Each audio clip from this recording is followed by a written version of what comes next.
this strange building that again looked like it was made out of children's Lego. Yes. Yeah. And this not mentioned in the book, by the way, is it? No, he doesn't mention it. We're going No, out. he We're doesn't. going off topic here. Yeah. Nick said that is Gerry Anderson's house. No, I didn't. Didn't you? No. Where did the Gerry Anderson connection come from? I'm sure I'm No, I don't know because No, you're no. you. Well, he came into the convent. I just said it's out of some. Looks like something out of Thunderbirds. It's sort of that. Yes, somebody said something like that. Yes. Yeah, which started a Gerry Anderson anecdote by yourself. Oh well, I mean that's my father used to work with him when he was making commercials, Anderson, and for APF Films, based in Taplow. What? No, you just keep. I'll read. I'm gonna. Yeah. Yeah. I'll keep going. So background, atmos effects Yeah. coming in, noise. Okay. Oh no, cool. So so they did commercials, and then APF. It was Anderson Provis Films. Arthur Provis was the P in APF. He kept going with the commercials, and then Anderson went on to start whatever it was, Four Feather Falls. Yes, because I'd seen that. When you mentioned that, Four Feather Falls, I'd seen a clip of it for the first time. I'd never seen it before. But it was like a western. What is that was Feathered Falls? Four Feather Falls. Four Feather Falls, like F-A-double-L. Like it's a place. Imagine it's like a place. little American Oh, western. A western. It's like puppet western. show. Yes, Cowboys, like a western yeah. Gerry Anderson. Yeah. Yeah. Which I'd never heard of before. No. But surprisingly, you just mentioned it. And there's also, Roberta, Torchy. Now you see, Torchy, the battery boy. the battery boy, but I'm a little bit hazy there because Roberta Povey or someone was involved with those shows, and I might be confusing them. It's all about the same time. So Space Patrol, that was her. So I do get them a little bit, that have to be looked into if anyone's that interested. But yeah, so as a teen, 11-year-old or whatever, my brother and I were given a tour of the Thunderbird studios. Right. But through my dad, that was... But there was some connection with that building and Gerry Anderson, right? That was bollocks. I just said that. Absolute piffle. Oh, you're walking along, you're having a few drinks. No, I that's thought you rubbish. were talking. No. I thought it was like gospel truth. No. Be careful. But interestingly enough, Yeah. So your father worked with Gerry Anderson up until what point? Did he work on Thunderbirds? Not at all. Well, now there's a thing just a case in point. In my local town, Maidenhead, was a company called Caravel Films, and one of Dad's close friends was Johnny Alder, who was a camera doctor for Technicolor. He'd go on to epics like El Cid, for example, Right. and if there's any problems with a Technicolor camera, he'd be the go-to man, kind of thing. Right. And he was a close friend of my dad's. What was your dad's name? Leo Waller. Leo Waller. Mm. Right. Okay. So they had he had a son called Nick Alder, and he was again a friend of our family. Nick, I remember. I saw it. It collapsed on the kitchen table. I don't know whether I saw him or my mum was telling, but he had his head on the kitchen table. He was working for Caravel Films. I remember going round there, and he was blacking in the logo for Panorama. He had the logo for Panorama, Right. white on black, the kind of world. Oh, right. And he was slowly, stop frame, he would black out a bit, black out a bit, black out a bit, stop frame. And you'd watch him do this? Some of it. And then, of course, in the finished thing, the whole thing would appear. Yeah. This is Because before... when you said you found him blacking out on the table, I thought you meant he was like, I've had enough of life. No, he just had enough of filmmaking. He just had enough. And my mum gave him a pep talk. Right. And he won the Oscar for the effects on Alien, anyway, eventually. Oh, really? Nick Alder, yeah. And his wife had this little baby Oscar around her, I little love mini it. Oscar It's around my her favourite neck. film. Just in case anyone didn't know. Alien's my favourite film of all time. Ah. It's my fun. I think it's could possibly, having seen it on the big screen, it's like watching it, and it's like Apocalypse Now when you see that on the big screen. All your life you've watched them on the small telly or whatnot. When you see them on the big screen, it's like a whole new film. Do you want to hear my Alien story? Yes. Yes.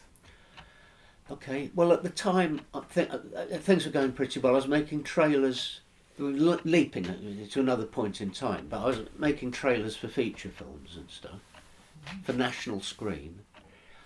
And also, I interviewed Sandy Lieberson, who was head of 20th Century Fox at the time, because he produced Performance. I'm writing a book about Nick Rogue. So that was the thing. The interview went well. He actually agreed to produce a project. I completely screwed it up. God knows what I did, but it just didn't happen in the end. It was to do with 2001. But because we both knew Arthur C. Clarke, and anyway, that was just a project that just never happened. And he said, "Oh, got this thing. It's just coming out. Do you want some tickets for it? It's a space thing. Alien. Yes, great." So he gave me a ticket. And unusually, so I was working, and this thing came in for The Kids Are All Right, The Who, and they needed this trailer urgently, so I had to work over the weekend. I wrote it, produced it. It's a nominal thing, but I really, the editing was all, what next, Nick? What next? What next? What next? That's how you work with the editors for the trailers. Anyway, mostly they would they were seasoned professionals, and they would just do their own thing, and the results were superb. But in this case, it was someone that was kind of early days for him as an editor, and he just wanted me to dictate as a time pressure. Okay, I'd seen the film a few times on the Steenbeck, and then, okay, right, what shots do you want? Kind of. And that was on the company showreel, actually, as the 10 best things they'd done. But anyway, I couldn't go to the showing of Alien. But I had given a ticket for the press show or something, a separate one, at the Dominion Theatre. That's now it was the Ben Elton thing, wasn't it, with the Queen musical and whatever. It was a cinema at some stage. And it affected me so much that I went out to the Horseshoe pub, which was just down the road, and had a few pints, because I can't take the shocks in this film, you see. And probably after the Joan Hurt thing, something, I said, no, I can't. Oh, so you didn't see the whole film? No, I couldn't take it. But purely because I was reading the trade papers at the time. Well, it was something I'd really be doing, but national, Screen International, something like that, Variety, whatever things. So I was aware of what Ridley Scott looked like. I mean, most people wouldn't at that time really have known him from a bowl of cornflakes. Yeah. But I knew what he looked like. I remember him. Photo. So I went back into the cinema, hoping that I'd just see the end credits kind of thing. Mm-hmm. And it was still, you could see the shock waves of stuff rippling through the audience, and it would just go back and back. So I was slumped against a radiator at the back of the theatre, hands over my head. And then this white suited figure kind of walked past. It was Ridley Scott, you see. And so in the lobby, he was just walking ahead of me.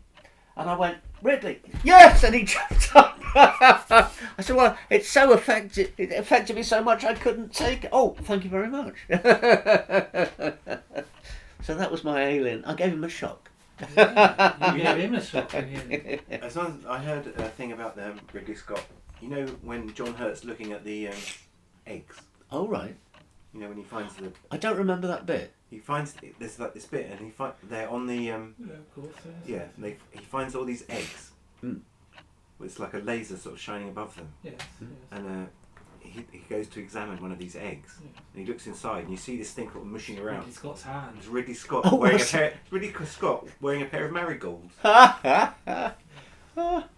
Well, it was a cheap production, wasn't it? Yeah. So your father was all in film and stuff like that. It was a news film cameraman in the end, really. But sorry, go on. You said so. So you did the trailer for the Kids Are All Right. Kids Are All Right, And Porridge. which is and You did Porridge. Porridge. and a thing called Odds and Evens. So these are which- probably on YouTube. Porridge certainly will be. And I could tell you I've seen the Porridge movie. Cool. It's great, isn't it? So you did the Oh, trailer it's for fine. the Porridge movie. Yeah. But Ah. I saw the first copy. It's all right. It's coming out good. There's a place inside my head. Is this There's a Porridge, the theme tune. He's got it. He's got it, Yeah. he's got it memorised. But That's Beamish has got it memorised. I wasn't too impressed because I saw it. First of all, I saw it in a viewing theatre. It might have been just me or me with one other person. Did you or get something. on well with your parents? Yeah, Always. but well, my mother was. It was like Mike's mother, you know. She really was very special. My father was difficult, and he cared for us greatly, and he loved to drive us anywhere, you know, trips to this, that, and the other, beauty spot, blah blah blah. But distant, but always, but Distant and difficult, you know. It was never quite good enough for something. You know. Oh no, not always. He'd be very proud of certain things, but just difficult. What about when the? I mean, if I'm going if I'm going too far, tell me. But what about when it emerged that you were always going to be a bachelor boy? What, gay? Yeah. Oh well, that was funny too because they're both seasoned people. My mother was in the WRAF. She grew up in Newcastle. So you know, different things she'd seen over the years. And my father, news film camera, for fuck's sake, you know, he's It's not an issue then. well, it was with her. She said, if you do one thing for me, never tell your father about this. So that was a huge weight on me for 20 years, you see. I'm in depression. It just wasn't good. Right. And in the end, we were on holiday in Wales. And I said, Dad, I'm gay. I said, fair enough. Anyone want a cup of tea, you know? I mean, he'd say, oh, you know, he was filming John Schlesinger doing a film. He said, well, his camp is a row of tents, but so what? You know, he was on Christmas Island with 1,000 American servicemen. Your father? Yeah. He was on Christmas Island for the atom bomb? He filled the H-bomb test, yeah. Wow. Filmed them. Yeah, he was a news film cameraman. That's amazing. So Well, every time we see that bit of film, which, Yeah, well, there'd be other cameramen. I mean, Yeah. you never know. but it could possibly have been your Could be. your dad. Could be. You see, he worked for... Did he get any? Because a lot of the people that were on those islands had. Yeah, they problems. did, didn't they? No, he was lucky with that. He had a thing that go jaundice or something where you go yellow, but I don't think that's anything to do with that. And he came over that. He overcame that. But just the Gerry Anderson thing, Anderson did ask him to come back for something like Joe 90 as lighting cameraman. Yeah. And my dad said, no thanks, He I'd said, like "No, to be... My wife's already given birth to Joe Knight. No, I mean, he'd just like to be out and about. But he said, no, being stuck in a film studio all day just wasn't him. Yeah. Oh well. Yeah. That's an interesting Yeah. juncture. And on that note, we might as well close the book. That's it's all Okay. done. Now then we walked on to the Virginia